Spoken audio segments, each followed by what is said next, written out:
Welcome to this presentation about the role of personality and values in organizational behavior. This is based on Chapter 5 of your textbook. Let me start by defining what personality is. Personality is the consistent pattern of predispositions, behaviors, and emotional responses. In other words, it's how you usually respond to situations, whether it's physical stimulation or social situations. The assumption is that most personality traits are at least partially biological. Some of them are more sort of biologically set than others, but most traits are a combination of genetic predisposition that's been amplified or muffled by the experiences you have growing up.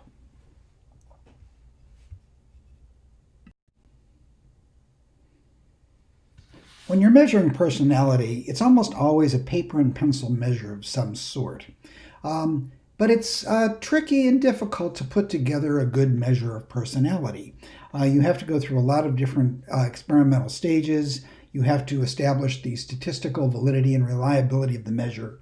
And so there are a lot of bogus personality measures out there on the internet or in magazines that people kind of take for fun. And it's hard sometimes to tell the difference because on the surface, they can look sort of the same. Part of the problem, at least, is how easily duped we are about our own personalities. There's a video link that goes along with this module, How Well Do You Really Know Yourself?, that I think you will enjoy. So take a look at that and you'll see the problems that people have when they're getting bogus feedback about their own personalities. There's something called a Barnum statement. That it's a statement that's very general, and it's true of everybody some of the time. And when a person gets this as part of feedback from some sort of test, they immediately look at it and say, wow, that sounds just like me. This is called the Barnum effect. So anyway, take a look at the video. I think you'll appreciate it. So it's a little tricky to put together a good measure of personality. But having said that, let me talk about some different measures of personality that are relevant to organizational behavior. Perhaps the most widely used personality measure in all of industrial and organizational psychology is something called the MBTI, which stands for the Myers-Briggs Type Indicator. As I said, this is one of the most widely used measures. 80 of the top 100 Fortune 500 companies use it, and it's especially important in high schools and colleges in helping people figure out their career goals. So it's used in career counseling. I'm guessing that many of you listening to this video probably have taken an MBTI at some point in your life to try to figure out what you want to be when you grow up. Now, I'll say up front that many people are skeptical of the validity of the MBTI, and that would include both myself and the author of your textbook.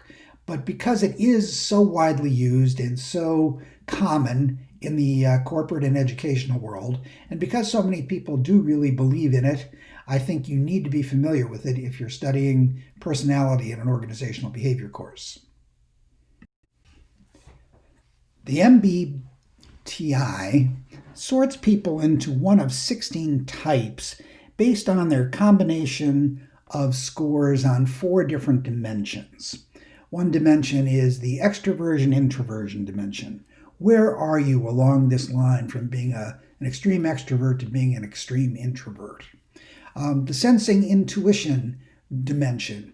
How do we take in information? Sensing people tend to be sort of practical and routine, and they are systematic in the way they collect data. Intuitive people, on the other hand, are much more big picture thinkers and dreamers, not concerned with the details. How do we make decisions? This is reflected in the thinking-feeling dimension. To what extent do you rely on logic as opposed to emotion when making decisions? How do we organize our world? Are you a judger or a perceiver? Judgers like control, they like order, they like predictability. Perceivers, on the other hand, are much more flexible and spontaneous. So depending on where you stack up on these 4 dimensions, you're considered to be one of the 16 different types.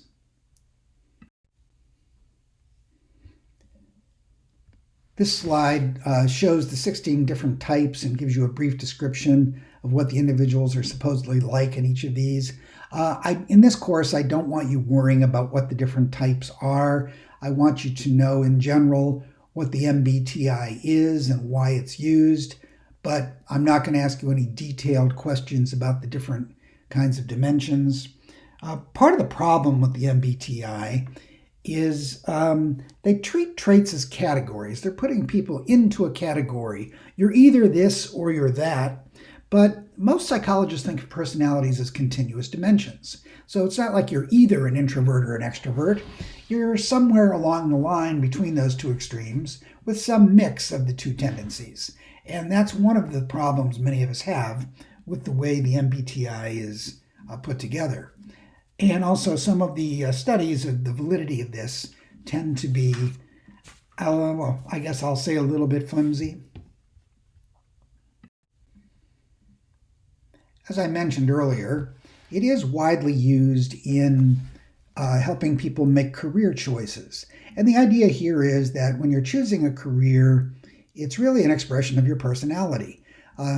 Careers and occupations tend to attract certain types of people.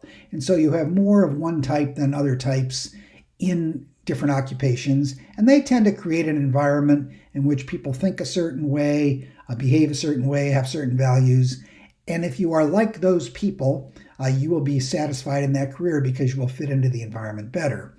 And so each one of the 16 types has a set of careers that are supposedly more likely to draw people with that type. There are some examples here. Again, I'm not expecting you to remember which careers go with which type, but I'm just showing you this is the different ways in which the MBTI gets used.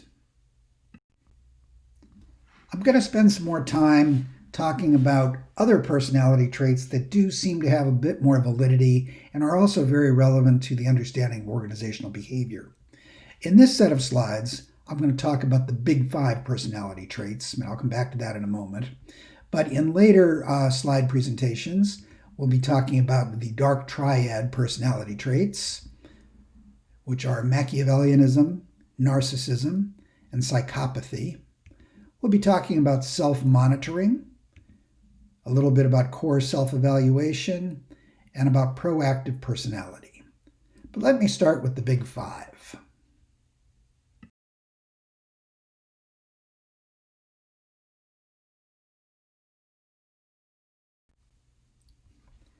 The big 5 personality traits are 5 personality dimensions that show up in one form or another in almost all personality research. And this includes cross-cultural studies. So if you know where a person is on each of these big 5 traits, you have a good idea of what kind of person they are going to be like. And so think of the big 5 personality traits as the skeleton that the other personality traits sort of hang on to make up the entire picture of a person's personality. And the big 5 traits are as follows. Extroversion. So at one end, you have a person who's extroverted. They're talkative, sociable, adventurous. At the other end of this dimension, you have introverts who are much more quiet and secretive, much more cautious and shy. There's agreeableness, which is exactly what it sounds like. If you're high in agreeableness, you're good-natured and you're cooperative and you want everybody to get along and be happy. If you're very low in agreeableness, you don't really care that much about whether people are happy or not, and you can be kind of irritable and stubborn and jealous.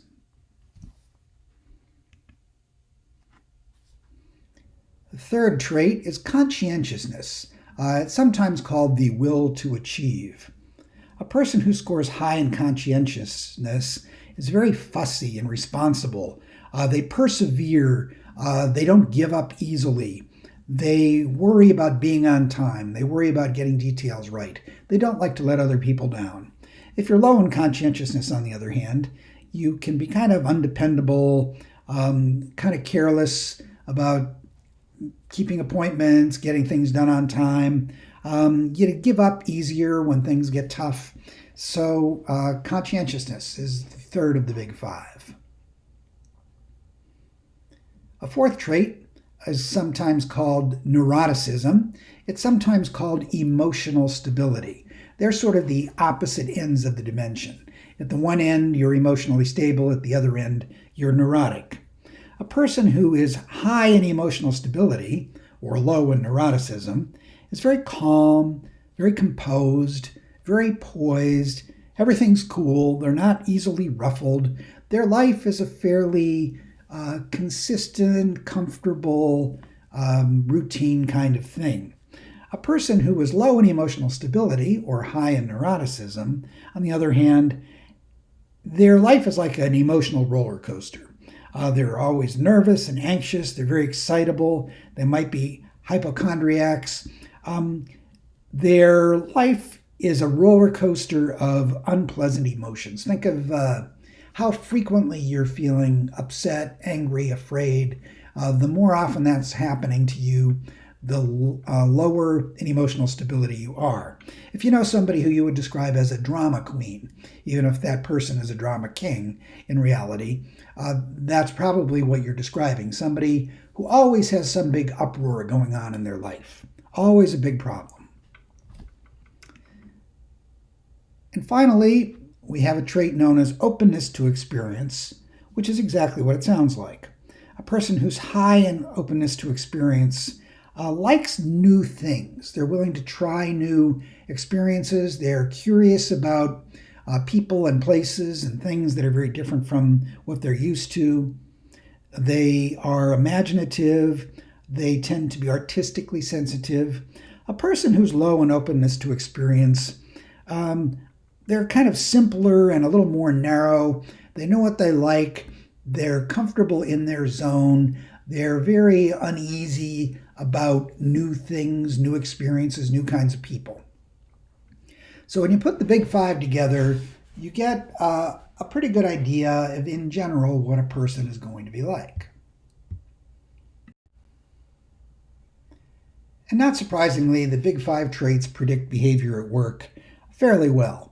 A person who's high in emotional stability has more job satisfaction and satisfaction in their life in general. They don't experience as much stress at work as people who are more neurotic. So if you're looking to make a prediction about who's going to be stressing out at work and who isn't, this is a good dimension to look at. Extroverts tend to make better leaders than introverts. They're kind of better in social situations. And they too are not just happier with their job, but they have higher life satisfaction in general. Openness to experience is associated with enhanced leadership skills. They're also more adaptable to change. So if you're in an environment where things are constantly shifting, a person high in openness to experience is going to handle that a little better. High in agreeableness makes you a good coworker. You not only perform well on the job, but you don't engage in a lot of hostile, deviant behavior. You're not pissing people off. You're a good team player. Somebody high in conscientiousness also sticks with the organization longer. If you want a good employee, you want somebody high in conscientiousness. They care about doing the job right and meeting deadlines, getting things done on time. So the big five measures of personality, I think, are more directly related to how a person functions at work than the MBTI types are.